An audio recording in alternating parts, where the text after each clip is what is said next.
overcome temptation. Thy word have I hid in mine heart, that I might not sin against thee. Psalm chapter 119 verse 11.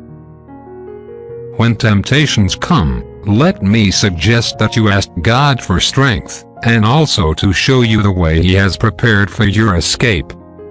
One other word of counsel: be very sure that you do not deliberately place yourself in a position to be tempted.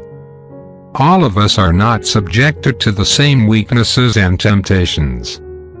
To one, alcohol may be the temptation. To another, it may be impure thoughts and acts. To another, greed and covetousness. To another, criticism and an unloving attitude. Regardless of what it may be sure that Satan will tempt you at your weak point, not the strong. Our Lord has given us an example of how to overcome the devil's temptations. When He was tempted in the wilderness, He defeated Satan every time by the use of the Bible. Prayer for the day. With the shield of your word, I will face temptation, Almighty God.